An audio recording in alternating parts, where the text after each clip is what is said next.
평안하시고 또 행복한 한 주간의 삶이 되시기를 축원합니다. 이번에 우리 성도님들 또 기도해 주셔서 제가 미국 일정을 잘 마치고 돌아왔습니다. 이번에 미국에 갔을 때 LA에 도착을 해서 시카고까지 비행기로 이동을 해서요.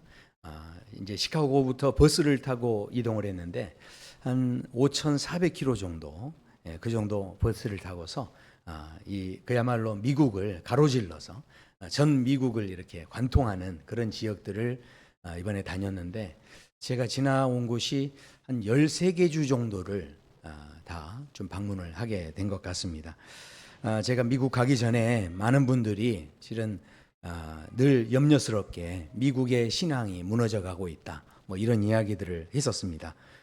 동성애가 허용이 되는 나라가 됐고, 또 대마초 흡연이 자유롭게 되는 이제 그런 허락되어진 그런 이제 나라가 됐죠. 그리고 여러 가지 뭐 세속화되어져 가고 있는 이런 그 미국의 어떤 문화들, 여기에 대해서 많은 사람들이 염려하고 또 걱정하면서 그렇게 미국의 타락된 어떤 모습들을 이야기하는, 언론에서도 이제 이런 이야기들을 많이 들었기 때문에, 그래서 야, 정말 미국 가면 그런 일이 있나? 그리고 이제 가봤더니 LA의 이제 할리우드 거리를 지나는데 조금 이상한 냄새가 나더라고요. 그래서 가이드에게 이게 도대체 무슨 담배 냄새인 것 같기도 하고 무슨 냄새냐 했더니 거리마다 그런 냄새가 나서, 비슷한 냄새들이 나서 이제 물어봤더니 대마초 냄새라는 거예요. 그러니까 이제 이 대마초 흡연이 그 허락이 돼 있기 때문에 대마초 체험 할 수 있는 그 샵들도 문을 열고 있고, 누구나 들어가서 그거 다 체험할 수 있는 뭐 이런 그 상황들을 이제 보게 됐습니다.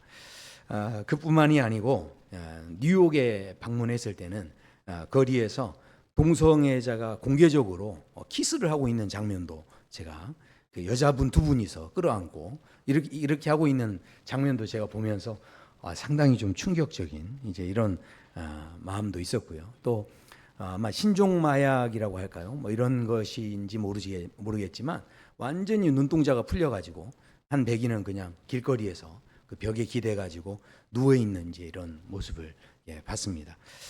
그래서 야, 역시 들은 대로 참 많이 심각하구나 이렇게 생각을 했는데, 자, 그런데 제가 그렇게 걱정했던 어떤 마음들이 있었지만, 근데 이제 13개 주, 미국의 13개 주를 다 이제 여행을 이렇게 하면서 방문을 이제 하게 되는데, 제가 깜짝 놀랐어요. 왜냐하면 이 기독교 정서가 있기 때문에 미국의 어느 호텔에 가든 각 주마다 조금씩 다르다고는 하지만 제가 갔던 주는 거의 다 그랬습니다. 이 각 주의 호텔에서는요, 술을 절대 팔지 않습니다. 그러니까 맥주 한 캔이라도 한국 사람들은 사 먹고 싶어 할 텐데 그 술 자체를 팔지 않고요. 그다음에 술을 파는 것도 주류 판매 라이센스가 있어야만 팔 수 있고요. 그러니까 아무 데서나 술을 살 수 있는 게 아닙니다.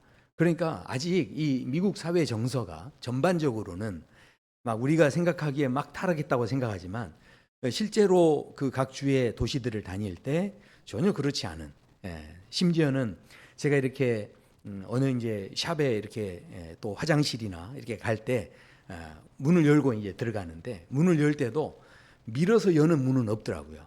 전부 다 상대를 배려하기 위해서 문 자체가 당겨야만 열리는 문이에요. 그러니까 밀면은 다른 사람에게 다칠 수 있는 거잖아요. 근데 문 자체가 다 안쪽으로 열게 돼 있고, 어떤 여자분이 제가 들어가려고 하는데 그런데 문을 탁 열고서 그거를 탁 잡아주시더라고요.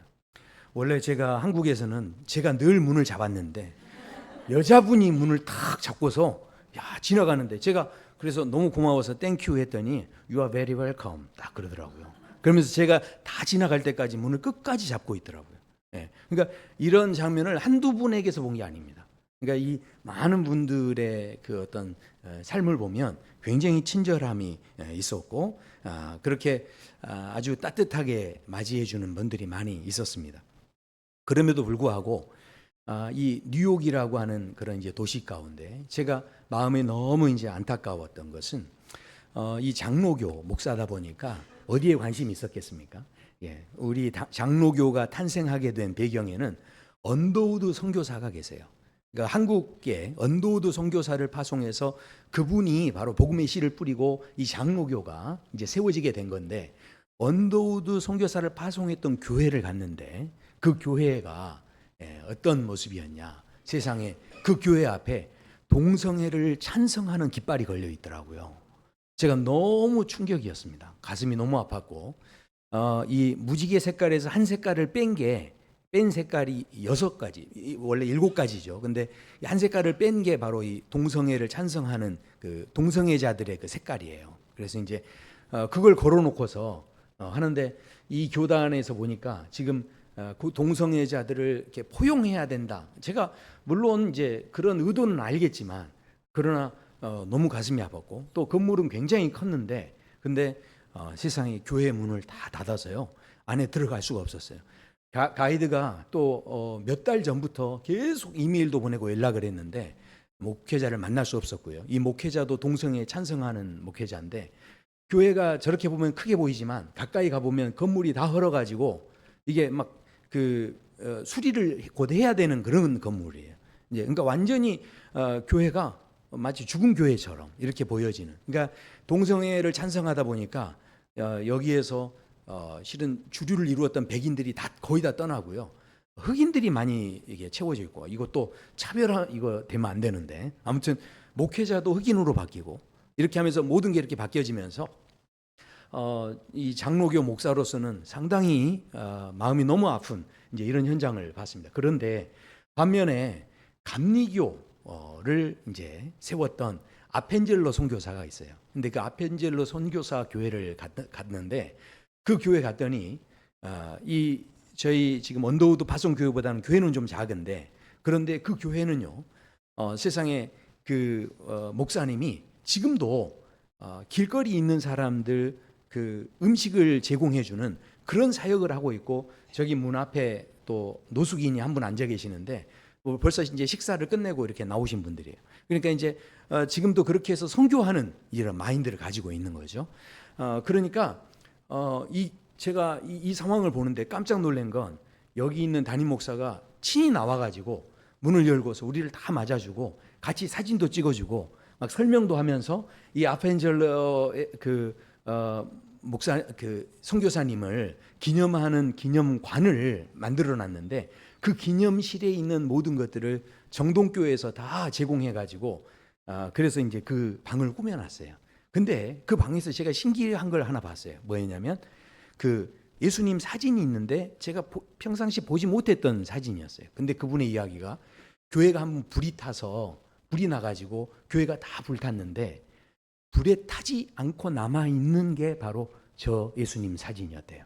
그러니까 모든 것이 다 불탔는데 저거 하나 남은 거예요. 그래서 교회가 다시 이제 지어져서 새롭게 건축이 됐는데, 제가 이걸 보면서 마음에 느낀 게, 세상 사람들을 포용하고 이렇게 합리적으로 한다는 건 물론 필요한 일이겠지만, 그렇게 하는 교회는 지금 문을 거의 닫는 실정이고, 그야말로 허름해서 그걸 수리할 수 있는 재정 자체도 없는 이런 식으로 이제 쇠락해져 가고 있고, 한 교회는 지금도 계속해서 누군가를 이렇게 타협하고 포용하는 게 아니고 말씀대로 복음을 전하기 위해서 계속 선교를 이렇게 끊임없이 도전하는 교회는 불에 타도 다시 지워지는 거예요. 그러니까 하나님께서 어떤 교회를 기뻐하시는가, 제가 그것을 다시 한번 생각하게 됐습니다. 아무리 예전에는 선교사를 파송했다 할지라도 교회가 저렇게 선교의 어떤 그 동력을 잃어버리니까 교회가 저렇게 무너지는 모습으로 보여질 수밖에 없구나 이제 하는 생각을 했습니다. 자, 그런데 그 목사님과도 제가 이야기 나누면서 참 이 감리교 여기 있는 목사님은 올해 은퇴를 하시는데도 불구하고 나와가지고 막 사진도 찍어주고 생명을 살리려고 사는 이분들의 삶은 참 대단하다, 이런 이제 생각을 가졌고요. 또 심지어는 제가 켄터키 지역에 갔는데 거기에서 노아의 방주 뮤지컬을 봤습니다. 근데 그 뮤지컬을 보고 제가 진짜 깜짝 놀랐어요. 왜냐하면 그 뮤지컬을 보는 장소에 이 2,500석이 가득 차 있어요. 빈자리가 하나도 없습니다. 그리고 이제 가이드 말로는 저쪽에 이 2,500석이 가득 차 있는데 저 자리도 2, 3개월 전부터 예약하지 않으면 저 자리를 이렇게 이 티켓을 구입할 수가 없다는 거예요. 한 사람당 티켓 값이 한 12만 원 정도 합니다. 그런데도 불구하고요. 하루에 아마 저게 2번 공연이 이루어지는데도 5,000석이 가득 채워지는 거예요. 그러니까요.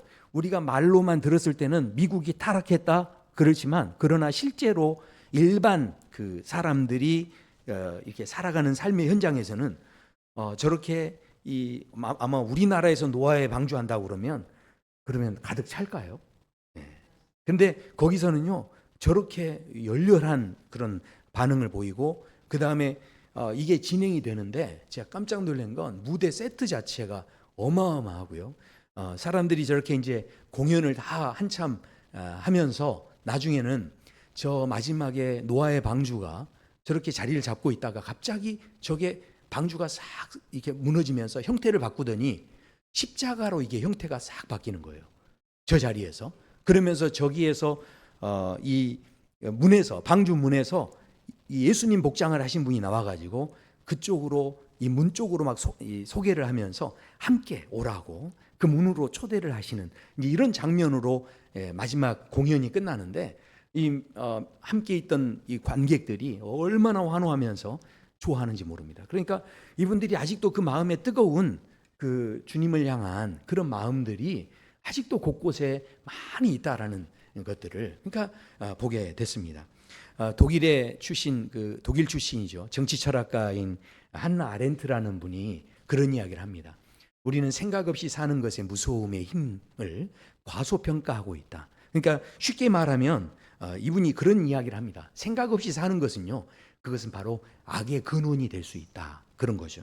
그런데도 불구하고 실은 우리는 미디어가 주는 여러 가지 그 프레임들에 대해서 별 생각 없이 그게 그냥 사실이겠거니 생각하고 깊이 생각하지 않고 그것을 그냥 받아들이는 거예요. 미국인들도요, 이렇게 각 지역에서 한 13개 주를 다녀본 사람은 아마 그렇게 흔치 않을 거라는 거예요. 저는 미국인도 아닌데 13개 주를 다녔잖아요. 그러니까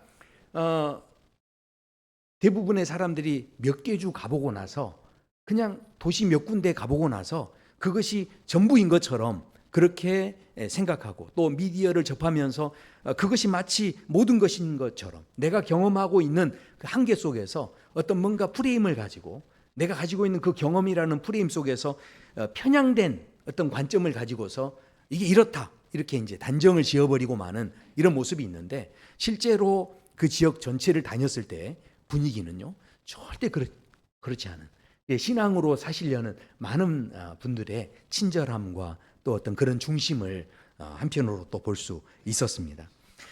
우리가 가지고 있는 삶에서 이 프레임이라는 거, 내가 가지고 있는 기존 프레임을 이게 벗겨낸다는 게 이게 얼마나 중요한지 몰라요. 제가 그래서 미국 가기 전에 2주 전에 우리 안에 있는 옛사람, 이 옛사람이라는 옷이 있는데 그 옷은 입으면 입을수록 우리를 뻣뻣하게 만들고 우리를 경직하게 하고 그래서 우리는 그 옛사람의 옷을 모두 벗어버리게 하시는 그 은혜를 우리는 이미 받은 사람인 줄로 믿습니다. 제가 그 이야기를 드렸죠. 그리고 미국 출발 전에는 우리 안에 여러 가지 담장을 쌓고 있는 우리의 문화 속에 하나님께서 찾아오셔서 우리에게 성도라는 이름을 주시고 그 성도라는 이름 때문에 모든 담장이 무너지게 하시고 그리고 우리 안에 화평을 이루어 가시는 이런 그 하나님의 은혜를 우리가 나눴었습니다. 오늘 우리에게 주시는 말씀은 우리 모두가 한 성령 안에 있다 이렇게 말씀을 합니다. 그래서 이는 그로 말미암아 우리 둘이 한 성령 안에서 이렇게 표현이 되어지는데 이게 얼마나 놀라운 그런 표현인지 모릅니다. 왜냐하면 우리 각자는요 매일의 삶 속에서 수많은 해석을 하면서 살아갑니다. 아침에 눈을 뜨면서부터 밤에 해가 질 때까지 각자 나름대로 자기 방식대로 해석을 하죠. 모든 상황에 대해서 자기 입장이 있고 자기 방식이 있는 거예요. 그래서요 같은 상황인데도 불구하고 해석이 다 다릅니다. 우리가 사는 세상이 다 그런 거예요. 만약에 남편이 늦게 들어왔다면 여러분은 어떤 해석을 가지십니까? 남편이 늦게 들어오면 또 회식이구나. 나는 맨날 집에 집구석에 이렇게 처박혀 있는데 우리 남편은 맨날 저렇게 하고 서운하게 해석하는 아내가 있을 수 있죠. 그러나 또 한편으로 어떤 아내는 그럴 수 있어요. 아, 오늘 회사에서 무슨 일이 있었나 봐. 얼마나 힘들었을까. 이렇게 하면서 배려하는 그런 마음으로 해석해 줄 수도 있다라는 거죠. 가정뿐이 아닙니다. 교회에서도요, 인사를 안 받아줬어요. 그러면 어떻게 해석하죠? 대부분 야, 나를 무시하는 거야? 내가 뭐 잘못했냐? 이렇게 하면서 약간 피해 의식으로 이렇게 이것을 해석하는 그런 사람이 있는가 하면, 야, 얼마나 바빴으면 내가 그냥 눈앞에 있는데도 못 보고 그냥 지나갔을까? 이렇게 해석해 주는 사람이 있다라는 거죠. 예. 한번 생각해 보십시오. 목사님 설교가 길어질 때, 예. 야, 우리 목사님 또 시간 오버하네. 아유, 나 지금 약속 시간이 있는데 이거 늦어서 어떻게 하냐면서 이렇게 불만 섞인 해석을 하는 사람이 있는가 하면, 와, 오늘 목사님 은혜 받은 말씀이 많은가 봐. 그러면서 오늘 할 말이 많으신 것 같아. 이러면서 해석해주는 그런 사람이 있을 수 있다는 거죠. 제가 여러분이 어느 해석을 가지고 있느냐를 묻는 게 아니에요. 그만큼 이 땅에 살 때 우리가 다양한 해석들을 가지고 살아간다라는 것입니다. 그런데 문제는 뭐냐면 이것이 나 중심의 해석일 때 문제가 된다는 거예요. 그러니까 우리가 서로 상대방을 이렇게 보는 그런 마음이 아니고 그저 나 중심의 해석. 이게 얼마나 큰 문제가 되냐면요. 생각을 할 때도 남편도 그냥 남편이 아니에요. 내 남편. 그리고요, 자식도 이게요, 내 자식이라고 하면서 이 앞에 내라고 하는, 나라고 하는 것이 딱 들어가면 그때부터 무슨 일이 생깁니까? 내 남편이 되면요, 그때부터 이 내 남편은요, 내 소유물이 되는 거예요. 그러니까 우리 의식 속에 내 자녀라고만 해버리면 그 자녀가요, 내 것이 되는 거예요. 내가 만들어가는 것이 되는 거죠. 그러니까 이게요, 어떻게 되든 그러다 보면 이 내라는 의식이 있으면요, 어떻게든 이거 해야 돼. 그리고 어떻게든 이거 내 뜻대로 돼야 되고 내가 통제하는 대로 다 돼야 돼. 이렇게 되는 거죠. 그러니까 내라고 하는 이 프레임을 가지면 그 사람의 삶의 모든 양식이 내가 모든 걸 다 조절하고 통제하려는 쪽으로 움직일 수밖에 없는 거예요. 자, 그러니까 결국 내 뜻대로 모든 걸 하려고 하지만 그러나 인생 살아보시니까 내 뜻대로 모든 게 되시던가요? 아, 그렇죠. 안 되면 이제 뭐 하는 겁니까? 이제 전화해가지고 실망하고 낙심하고 푸념하고 이러다가 결국은 이런 것도 내 뜻을 받아주고 내 틀하고 맞는 사람이 있어야 그래야 아멘 할렐루야 이제 하면서 좋아하고 이렇게 되는 거예요. 자, 그러니 이게 결국은 끼리끼리 만날 수밖에 없고 내 생각과 다른 사람을 수용할 수 없는, 받아들일 수 없는 이런 어떤 나만의 감옥에 갇히는 거예요. 나만의 틀 속에 갇히는 거죠. 이게 아무것도 아닌 것 같지만 나라고 하는 중심의 이 프레임을 가지면요, 사람은 자기 감옥에서 벗어나지 못하는 거예요. 그 생각의 흐름을 따라서 살아갈 수밖에 없고 주변에 모이는 사람들도 다 그런 사람들을 중심으로 모일 수밖에 없다라는 것이죠. 자, 그래서요, 이게 자기 해석에 이게 감옥이 되어지면 모든 것을 내 기준으로 해석하고 그 다음에 이 모든 것을 내 소유로 여기고 내가 통제해야 되는 것으로 그렇게 생각한다라는 거죠. 상황은 같은데 해석이 전혀 다르다는 거예요. 한 그 부부 상담 전문가가 그렇게 이야기를 했어요. 부부싸움의 90%는 사실 때문에 생겨지는 게 아니고요, 해석 때문에 생겨진대요. 그러니까 남편이 만약에 설거지를 안 하고 갔어요. 밥 먹다가 밥 먹은 그릇을 설거지통에 안 담고 갔어요. 자, 그러면 나를 맨날 밥순이로만 알아? 나를 무시해? 이렇게 해석하면 바로 싸우는 거예요. 그런데 해석을 어떻게 하는 거야? 야, 얼마나 바빴으면 깜빡 잊고 몰랐나 봐. 이렇게 해석하면 괜찮은 거예요. 그러니까 사실은 이 설거지 안 한 게 사실이에요. 그러나 결국 부부싸움은 왜 일어난 겁니까? 사실 때문에 일어난 게 아니고 그 사실에 대해서 내가 어떻게 해석했느냐에 따라서 천국이 되기도 하고 지옥이 되기도 하고 이렇게 결과가 달라진다라는 것입니다. 자, 그러니까 잘 생각하셔야 되는 게 내가 그러면 해석을 잘하느냐, 그렇지 않다는 거예요. 임마누엘 칸트가 그런 이야기를 합니다. 우리는 사물 자체를 알 수 없고 우리에게 있는 나타나는 현상만 알 뿐이다. 그런 이야기를 합니다. 무슨 이야기죠? 결국 우리가 아무리 모든 것을 어떤 것을 객관화시킨다고 해도 절대로 객관적일 수 없다는 거예요. 그러니까 우리 성도님들 보면은 이야, 정말 우리 자식은 어린애라도 정말 잘생기고 예쁘다 이렇게 하시지만 그러나 그건 다 누구 눈에 보기예요? 우리가 아무리 내가 객관적인 눈을 가지고 평가를 한다고 해도 그 우리 마음속에 어디에선가는 이 주관적인 게 들어갈 수밖에 없는 거예요. 그러니까 인간은 어찌됐든 이 항상 내 관점이라고는 이 한계에서 벗어나기 어려운 거예요. 아유, 그럼 목사님 우리 포기하고 살아야 됩니까? 자기 감옥에 우린 갇혀서 살아야 됩니까? 절대 그게 아니죠. 그래서 하나님께서 이 자기 감옥에서 우리를 건져내시기 위해서 우리에게 찾아오신 거예요. 그래서 예수님께서요 오늘 우리에게 말씀하십니다. 이는 그로 말미암아, 바로 예수님이 우리에게 오심으로 말미암아 우리에게 무슨 일이 일어난 겁니까? 이 둘이 원래는 하나 될 수 없어요.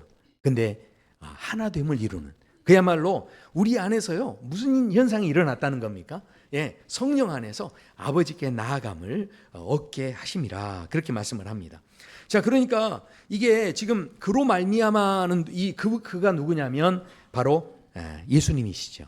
자, 여기에서 근데 아버지께 나아감을 얻게 했다라고 하니까 대부분 이제 우리 생각하시는 게 기도할 수 있게 됐다. 우리가 이제 하나님께 기도할 수 있다. 이렇게 이제 생각을 하시는데 단순히 그런 뜻이 아닙니다. 왜냐하면 이 말씀 이후를 보시면 20절부터 이런 말씀이 나와요.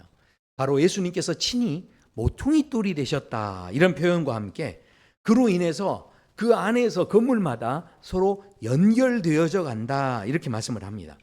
모퉁이 돌이 뭔 줄 아십니까? 우리가 대부분 이 건축가들은 아니기 때문에 모퉁이 돌에 대해서 생소한 개념이죠. 자, 그런데 이 모퉁이 돌을 이해하시려면 어렸을 때 블럭 가지고 놀아보신 적 있으시죠? 그래서 이제 블럭 가지고 놀 때 어떻게 합니까?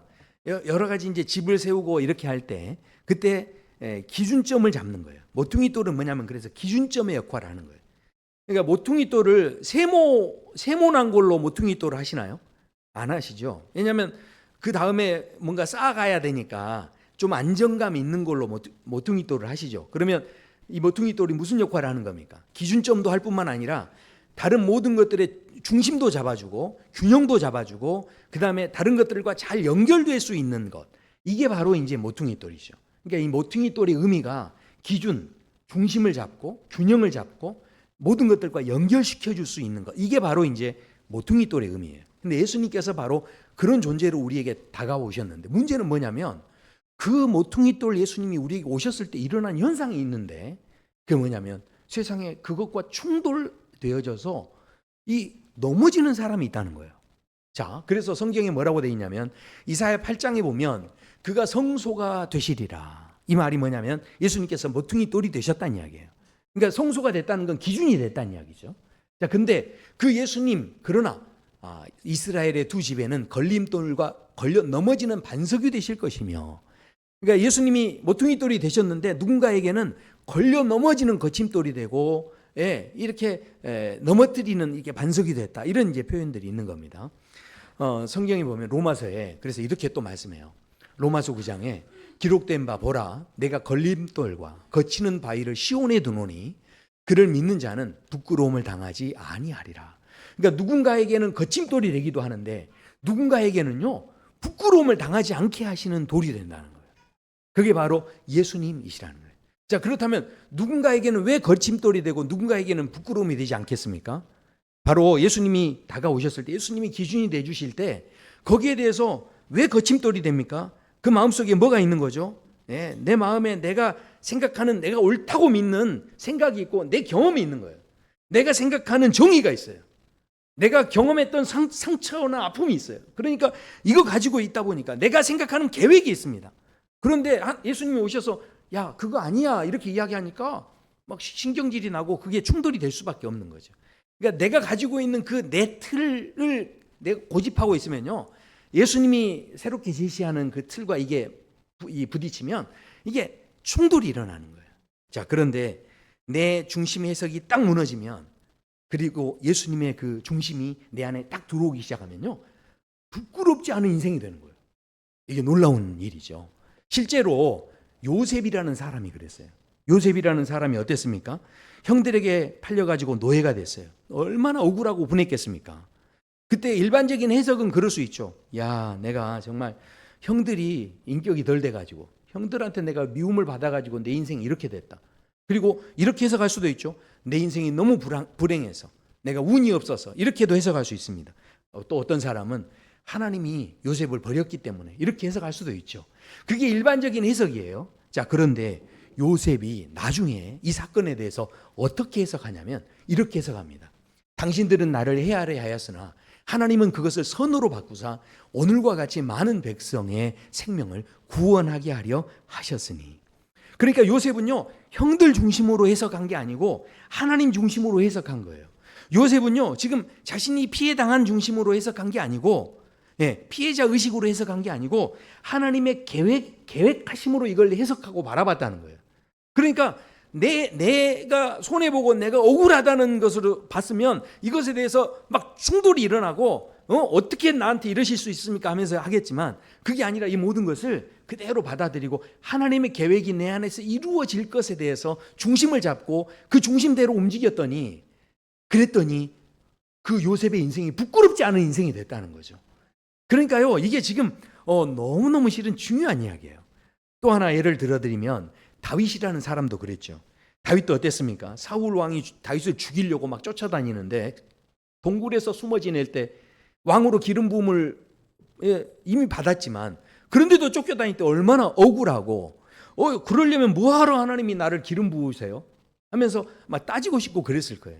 우리 사울이라는 사람 질투심이 너무 이렇게 심해가지고 내가 이 꼴을 당하는구나 이렇게 생각할 수도 있죠. 그리고 어떻게 해석할 수 있습니까?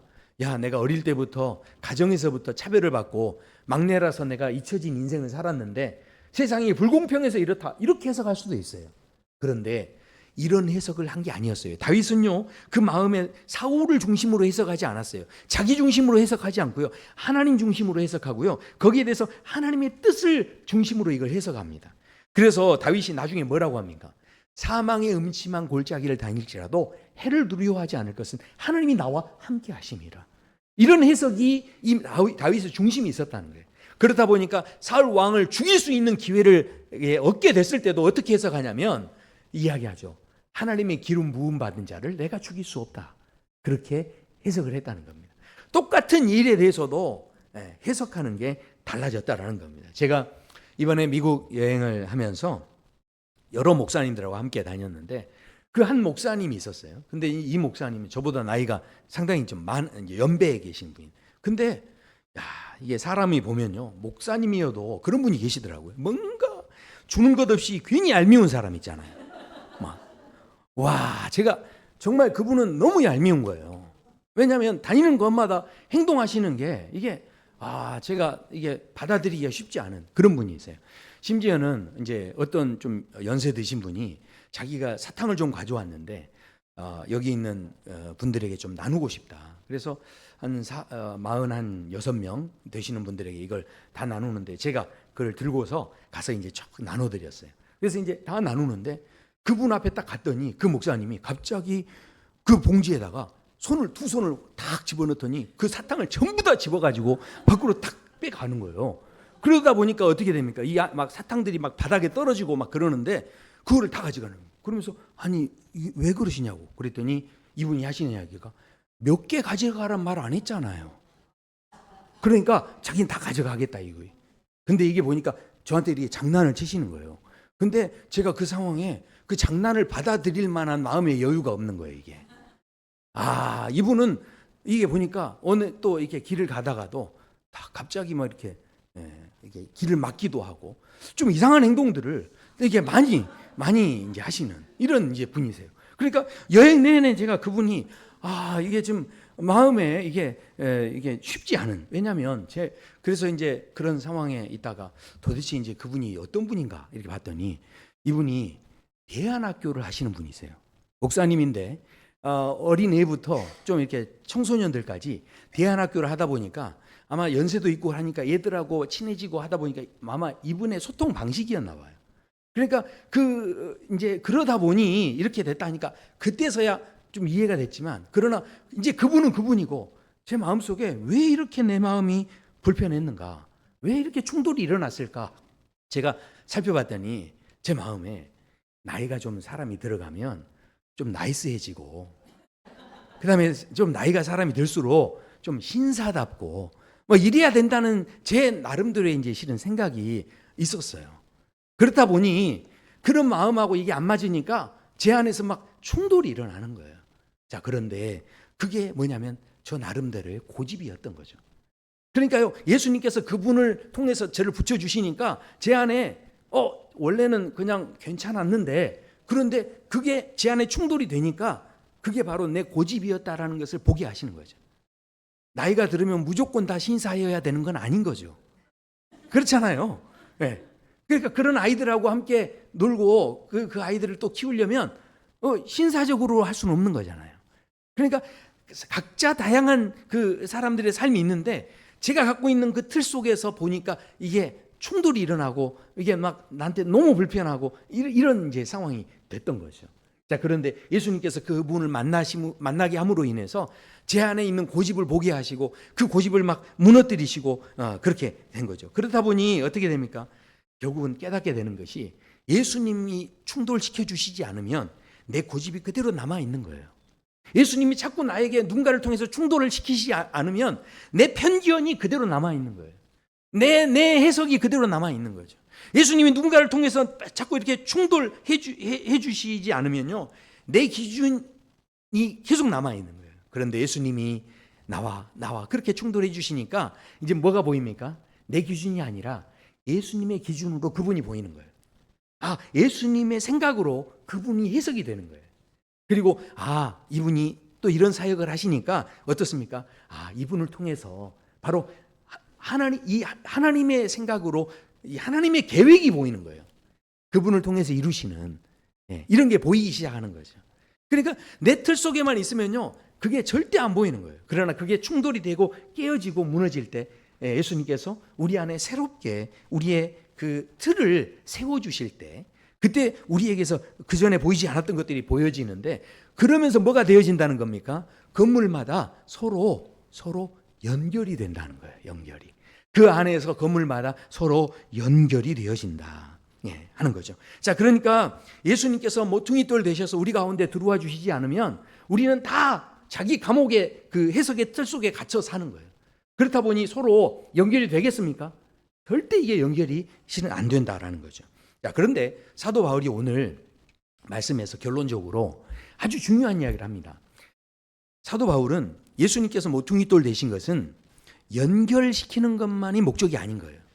진짜 목적이 따로 있어요. 그게 뭐냐면 바로 아버지께 나아감을 얻게 하려 함이니라, 이렇게 말씀합니다. 자, 이거 분명히 아까 말씀드렸지만 그저 단순히 예수님께 우리가 기도할 수 있게 됐다, 이런 이야기가 아닙니다. 이건 무슨 이야기냐면 바로 예수님께 접근할 수 있다, 자격을 얻게 됐다, 이런 차원이 아니라 아버지께 가까이 나아갈 수 있는 것은 무슨 이야기냐면 내가 존재적으로 완전히 존재 방식이 바뀌어졌다는 이야기예요. 그러니까 우리가요, 이 아버지께 나갈 수 있다는 그 존재가 됐다는 게 이게 엄청난 겁니다. 어떤 철학자가요, 그런 이야기를 했어요. 무슨 이야기를 했냐면 물고기한테 물어봤어요. 물고기. 그래서 물고기한테 야, 그쪽 물이 좀 어떠냐, 이렇게 물어봤어요. 그랬더니 물고기가 그랬대요. 물이 뭐예요? 그랬다는 거예요. 그러니까 한번 잘 생각해 보십시오. 물고기는요, 물속에서 살지만 실은 알고 보면 물을 모릅니다. 물고기가 물을 아는 것 같지만 물이 그냥 당연하게 있으니까, 물이 있는 것이 그냥 전부니까, 물이 있는 것이 항상 있었던 것이니까 전혀 의식하지 못하고 그냥 살아가는 거예요. 자, 그런데 물을 언제 알 수 있겠습니까? 물 밖에 나가봐야 그래, 이게 물이구나, 이걸 실은 알 수가 있겠죠. 자, 그러니까요, 우리도 마찬가지입니다. 우리는 태어날 때부터 죄성을 가져서 내 중심의 틀을 갖고 사는 거예요. 그러니까 죄가 죄인지를 모르는 거예요. 이 죄가 내가 얼마나 더러운지를 모르는 거예요. 죄 속에만 있다 보니까 내 해석, 내 기준으로, 내 계획으로 살아가는 것이 얼마나 하나님 앞에서 이것이 악한 것인지를 실은 모르는 거예요. 마귀가 우리에게 그런 계획을 갖게 했어요. 그래서 아담과 하와를 통해서 너도 하나님처럼 될 수 있다라고 하면서 우리 계획을 가지고 살아보도록 했는데, 그것이 얼마나 실은 악한 것으로 흘러갈 수 있는 것인지를 우리는 실은 모르는 거죠. 그래서 빛 대신 주님이 오셨기 때문에 그 빛 때문에 우리가 얼마나 더러워졌는지를 알게 되고 깨닫게 되는 거죠. 그 물 속에만 있으면요, 그게 무엇인지를 전혀 몰라요. 그러나 빛이 비로소 있을 때 우리가 지금 있는 곳이 어딘지를 깨닫게 되는 거죠. 마찬가지예요. 지금 여기 아버지께 나아가는 순간, 우리가 아버지께 나아가기 전까지는요 전혀 몰랐던 세계, 근데 아버지께 나아갔을 때 전혀 새로운 세계를 실은 경험할 수 있다라는 거죠. 이번에 그 미국에 가서 이렇게 또 제가 가이드하고 이렇게 이야기 가운데 아주 재밌는 이야기를 들었어요. 흥미로운 이야기를 들었습니다. 저도 지금 또 미국 이야기를 또 했는데 걱정이에요. 겨우 2주일 갔다 와놓고 제가 앞으로 설교에서 제가 미국에 있을 때에 이렇게 또 얼마나 하게 될지. 네. 자, 근데 보십시오. 미국은요, 이게 땅덩어리가 얼마나 어마어마 크니까 기상 악화가 되면 각 주에서 자체적으로 비상사태를 선포할 수 있는 권한이 있어요.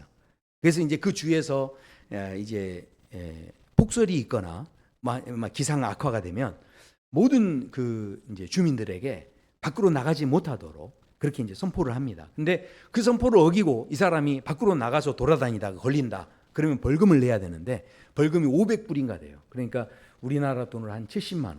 그냥 돌아다닌 것뿐인데 잘못한 게 없잖아요. 근데 비상사태 선포됐는데 돌아다니면 이제 그렇게 되는 거예요. 왜냐하면 왜 그렇게까지 하냐면 그 당시에도요 인명 피해가 한 40여 명이 인명 피해가 나는 그런 이제 아주 폭설이 있는 그런 이제 위험한 상태였다고 합니다. 자, 그런데 한국의 한 여행사가 이 눈이 오는 때는 여행의 비수기잖아요. 그러니까 비수기를 맞이해서 저렴한 항공 요금으로 여행할 수 있는 상품을 내놓은 거예요. 그러니까 이제 한국 사람들이 또 신청을 해가지고 그 상품을 가지고 이제 여행을 하는데 워싱턴 DC에 가서 숙소에 머물고 그 다음에 나이아가라 폭포로 가려고 했는데 갑자기 눈이 너무 많이 와가지고 비상사태 선언이 된 거예요. 그래가지고 이해를 돕기 위해 영상을 준비했잖아요, 제가. 네. 자, 그래서 눈이 막 내리니까 이 사람들이 이제 어떻게 해요? 우리 여러분 한국 사람인데 어떻게 하시겠습니까?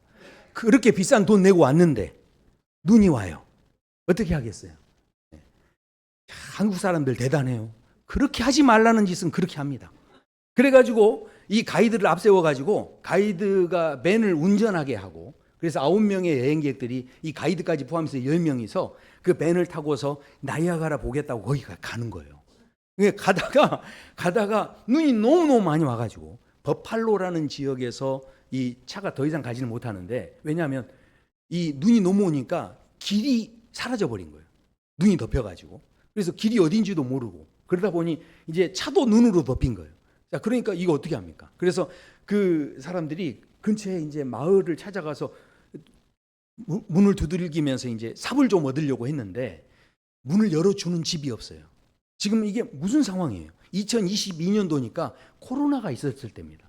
그러니까 함부로 지금 문을 열어줄 수 있는 그런 상황도 아니고, 이 폭설 가운데서 누가 해코지 할 수도 있잖아요. 그렇기 때문에 아무도 문을 열어주지 않는데 한 젊은 미국인 부부가 이 사람들 문을 열었더니 이 사람들이 이제 삽을 구하는 거예요. 이제 이 상황을 보고서 이 미국인 부부가 깜짝 놀라면서 당신들 이러면 안 된다. 그러면서 경찰서에 신고하고 막 이렇게 한 게 아니고 이분이 당신들 지금 제정신이냐? 삽이 중요한 게 아니다. 당신들 이렇게 하다가 죽는다.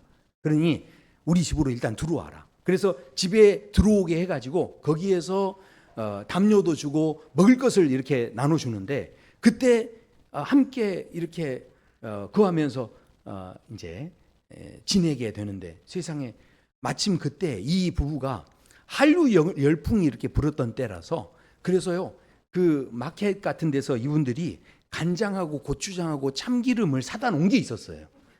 이제 뭔지도 모르고 아무튼 사다 놓은 것 같아요 이분들이. 근데 이제 이 한국 분들이 가서 보니까 음식을 나눠 먹다 보니까 세상에 그런 게 있는 거예요. 그래가지고 이분들이 여행객 중에 몇 분이 그걸 활용해가지고 제육볶음하고 닭도리탕을 만들어가지고 이렇게 함께 이제 나눠 먹고 이제 한 거예요. 2박 3일이 지나고 도로가 정비되고 그래서 이제 이분들이 거기서 떠나 나오게 됐는데 이 소식을 누가 들었냐면 미국에 있는 그 한국 회사 BBQ라는 회사가 이 소식을 듣고서 그 사람들을 찾아갑니다. 그래서 미국인 그 두 부부에게 가서 당신들이 한국 사람들을 이렇게 잘 대해주고 한국 사람들을 구해 주었으니 우리가 선물을 하고 싶다 하면서 버팔로에 있는 BBQ 매장에 가셔서 언제든지 원하는 때에 치킨을 먹고 싶으면 가셔서 치킨을 먹는데 1년 동안 무제한으로 먹을 수 있습니다 하면서 무료 쿠폰을 준 거예요. 그래서 이 소식을 미국 전역에서 듣게 되고 BBQ 회사라는 회사는 어떤 회사냐, 그 치킨은 무슨 치킨이냐, 그러면서 사람들이 관심을 갖고 그러면서 이게 홍보 효과가 돼가지고요. 그 다음부터 매장 수가 확 늘어나고 사람들이 원래 미국 치킨 좀 느끼한데 이 BBQ는 좀 덜 그렇잖아요.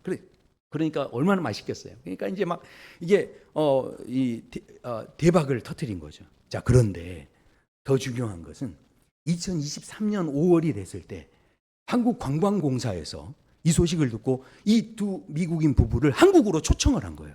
그래서 10일 동안 한국에서 여행할 수 있도록 다 대접을 해주고 그렇게 한 거예요. 와, 다 뉴스에 나온 건데 지금 전혀 처음 듣는 그런 이야기로 지금. 그러니까 이렇게 된 거예요. 자, 생각해 보십시오. 아무리 간장, 고추장, 참기름 있으면 뭐 합니까? 문을 활짝 열고 한국인들을 들였을 때 그 안에 놀라운 일이 일어나게 된 거예요. 그러니까 우리가요, 실은 아버지께 나아간다는 것, 우리가 머무는 그 자리에 가만히 있지 않고 우리가 아버지께 나아간다는 것, 문을 열고 그 아버지께 나아간다는 것 자체가 우리의 삶의 차원을 달리하는, 우리가 상상할 수 없는 그런 일들을 만나게 하는 그런 일이 되어진다라는 거죠. 생명으로 우리가 살려고 했을 때, 생명을 살리는 일을 하려고 했던 그 미국인 부부에게 그 놀라운 일이 일어났던 것처럼 생명을 가지고 사는 사람들의 삶 속에 신비한 일이 일어나는 거예요. 도대체 무슨 일이 일어나느냐? 제가 그 나이아가라 폭포를 갔는데 이 아버지께 나아간다. 참 이게 고민하면서 오늘 말씀을 이렇게 정리하면서 제가 이 나이아가라 사진을 좀 보여드리려고 해요. 영상으로 제가 우리 성도님들 보여드리려고 찍어왔어요.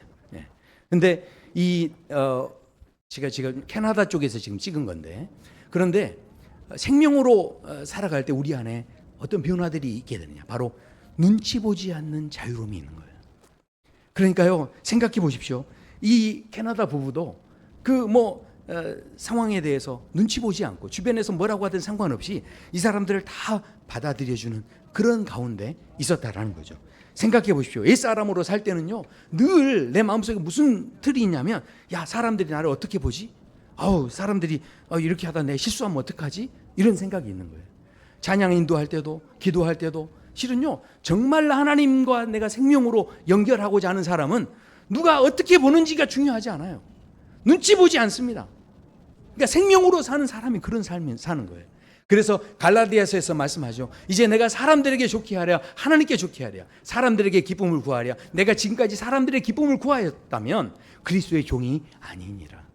그러니까요, 생명으로 사는 사람은요, 더 이상 주변에 막 눈치 보고 그렇게 사는 게 아니다라는 거죠.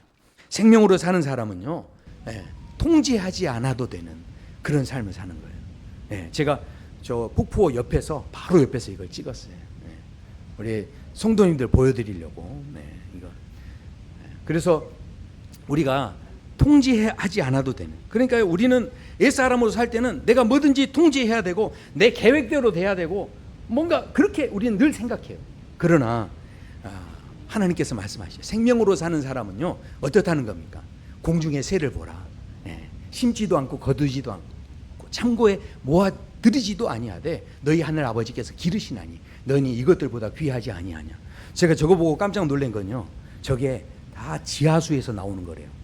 근데 어떻게 물이 바닥나지 않고 지금 나오는 거예요? 너무 놀랍죠. 세상에 저렇게 물이 저렇게 계속 나올 수 있다는 것이 신비롭죠. 사람이 저렇게 만들 수 있는 게 아닙니다. 그러니까 너무 놀랍죠. 그러니까 이런 풍성함을 하나님께서 실은 주시는 거죠. 생각해 보십시오. 또 소유하지 않는, 지루할까봐 여러 각도에서 찍었습니다. 소유하지 않아도 되는 풍성함이 있다라는 거죠. 옛사람으로 살 때는요, 내가 지켜야 되고 또 더 많이 가져야 되고 이렇습니다. 그러나 빌립보서에서도 말씀합니다. 나의 하나님이 그리스도 예수 안에서 영광 가운데 그 풍성한 대로 너희 모든 쓸 것을 채우시리라. 아멘. 우리 그 캠파그나라고 하는 미국인 부부가 한국인들을 이렇게 맞아주면서 또 그 상황을 자기들이 막 통제하려고 했다기보다는 오히려 그분들을 품어주고 그러면서 문을 활짝 열어줌으로 인해서 자신들도 생각하지 못하는 그런 새로운 그 세계를 또 경험하게 된 것처럼 생명의 문을 열려고 자꾸 하는 사람들에게 하나님께서 역사하셔서 우리에게 이 땅에 사는 동안 상상하지 못한 일들을 경험하도록 하나님은 우리를 축복해 주실 줄로 믿습니다. 저는 오늘 우리 성도 여러분들에게 우리도 열심히 다른 사람 도와줘가지고 무료 쿠폰 받자 그 이야기를 지금 하는 게 아니에요. 절대로 지금 치킨 그거 너무 많이 드시면 건강에 해롭습니다. 그러니까 지금 그 이야기가 아니에요. 자, 생각해 보십시오. 우리가 정말 차원이 좀 다른 정말 신앙생활을 한다면 차원이 다른 삶을 도전해 보셔야 된다는 거예요. 그러니까 아버지께로 내가 자꾸 나아가는 거예요. 자, 그런데 그 전에는 내가 막 화가 났을 상황인데 아버지께로 나아갔더니 내 마음이 이제 자꾸 평안해지는 거예요. 이거 가지고 예전에는요 막 불안했어요. 그런데요 이제는 담대해지는 거예요. 예전에는요 이것 때문에 내가 막 움켜쥐고 집착하고 그랬습니다. 근데 아버지께 자꾸 나아갔더니 아버지께서 내 마음에 이게 평안함을 주시니까, 이게 넉넉한 마음을 주시니까 불안한 마음이 사라지는 거예요. 그러니까요 그 전에는 내가 그렇게 미웠어요. 그런데 아버지께 내가 자꾸 나아가다 보니까 아버지께서 내 마음을 만져주시니까 이제 미운 게 아니라 그 사람이 불쌍해 보이는 거예요. 그러니까요 이게 지금 뭡니까? 아버지께로 나아가는 삶이요 우리의 삶의 차원을 다르게 하는 거예요. 문을 활짝 열면 주님께서 우리 안에 들어오셔서 우리 안에서 잔치하시고 우리 안에서의 새로운 세계를 열어가신다는 거예요. 그래서 우리를 뭐라고 합니까? 그러므로 이제부터 너희는 외인이 아니라는 겁니다. 그저 세상 틀 속에만 살아가는, 그 틀에 갇혀 사는 그런 존재가 아니라는 거예요. 바로 아버지의 마음을 가진 하나님의 시민, 하나님의 가족으로 우리는 이 땅에서 생명의 가족으로 살아가고 있다라는 것입니다. 노아의 방주의 문이 활짝 열렸을 때, 십자가의 문이 열렸을 때 거기에 들어갔을 때 놀라운 은혜가 있었던 것처럼 더 이상 미루지 마시고 지금 내가 힘들어하고 있는 여러 가지 그 관계, 또 내가 고민하고 있는 여러 가지 그 문제들, 그리고 내가 붙잡고 있는, 내가 아직도 집착하면서 버리지 못하는 그런 것들을 내가 내려놓고 주님께 맡길 때, 아버지께 나아갈 때 하나님께서 우리 안에 생명으로 반응해 주시고 우리 안에서 놀라운 경험, 정말 이것이 자유함이구나, 이것이 정말 평안함이구나, 이런 놀라운 은혜를 경험할 수 있도록 하나님께서 우리와 함께 하실 줄로 믿습니다.